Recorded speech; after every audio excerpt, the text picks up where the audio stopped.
والله رمضان اللي فات كان لسه مصر ما كانش لسه يعني حصل فيها مصارى وكده، بس دلوقتي ان شاء الله يعني الدنيا تبدا تتحسن وتمشي شويه، وان شاء الله السيسي ربنا ان شاء الله تبقى الدنيا حلوه يعني ان شاء الله. الفرق بين رمضان دلوقتي ورمضان زمان، رمضان زمان كان طبعا يعني كان في عيله اكتر، لمه اكتر، بس دلوقتي لا، مش زي زمان.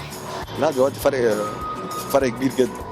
الاول كان في لمه وكان في عيله، دلوقتي بقى كل واحد في شغله، الحياه تلاهي، فما بقاش في حد بيتلم زي الاول، كله بياكل فاست فود وفي مطاعم، ما بقاش في حد بيتلم في عيله زي الاول. لا رمضان انا بقضي في بيتنا مع والدتي واخواتي، ورمضان ده حاجه كويسه من عند ربنا بيديها لنا عشان نكفر فيها عن ذنوبنا وعن سيئاتنا، ويعني حاجه نغسل بقى قلبنا ونطهره بينا وبين ربنا. هو والله رمضان زمان كانت الناس دماغها كانت فاضيه، دلوقتي المشاكل الاجتماعيه وكده، بس هم بصراحه يعني مسلسلاتهم كلها بتجيب نفس الحياه اللي الناس عايشينها يعني بواقعها يعني. رمضان اللي فات المسلسلات كانت احلى وكانت بتجذبك اكتر. مسلسلات رمضان دلوقتي يعني كلها بتقلد بعضها، كلها شبه بعض. لكن من الاول رمضان اللي فات كان كل مسلسل بيوصل وجهة نظر معينة. فرق كتير يعني، ناس كتير من صحابنا اختفوا في رمضان ده، فرقنا ناس كتير جدا، بس والجو برضه مختلف جدا عن اي رمضان تاني.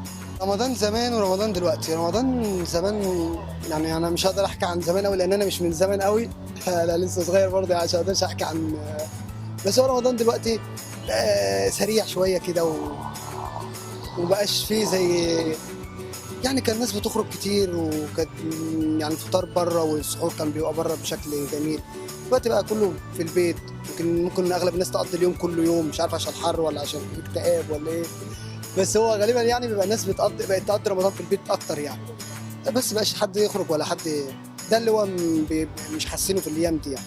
بس لا زمان كان احلى بكتير من دلوقتي مفيش حاجه خالص، تحس يعني كلها تمثيليات وافلام، ما فيهاش حاجه يعني فيها روحانيات زي زمان يعني.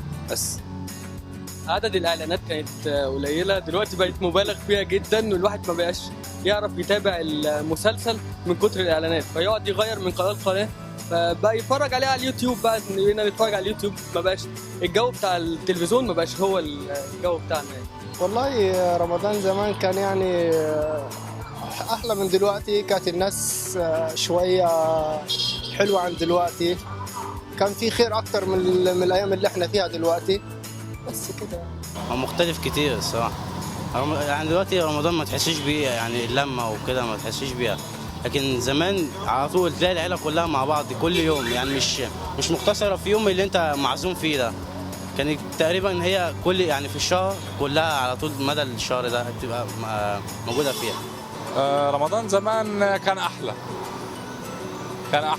ما اعرفش، يمكن عشان كنا صغار وما عندنا هموم وما عندنا مشاكل، يمكن يعني. رمضان كله تمام، نحن نتمنى رمضان لما يمر علينا شهر يعني الايام نتمنى ما يكملش رمضان، يعني نستجمل شهر رمضان المبارك.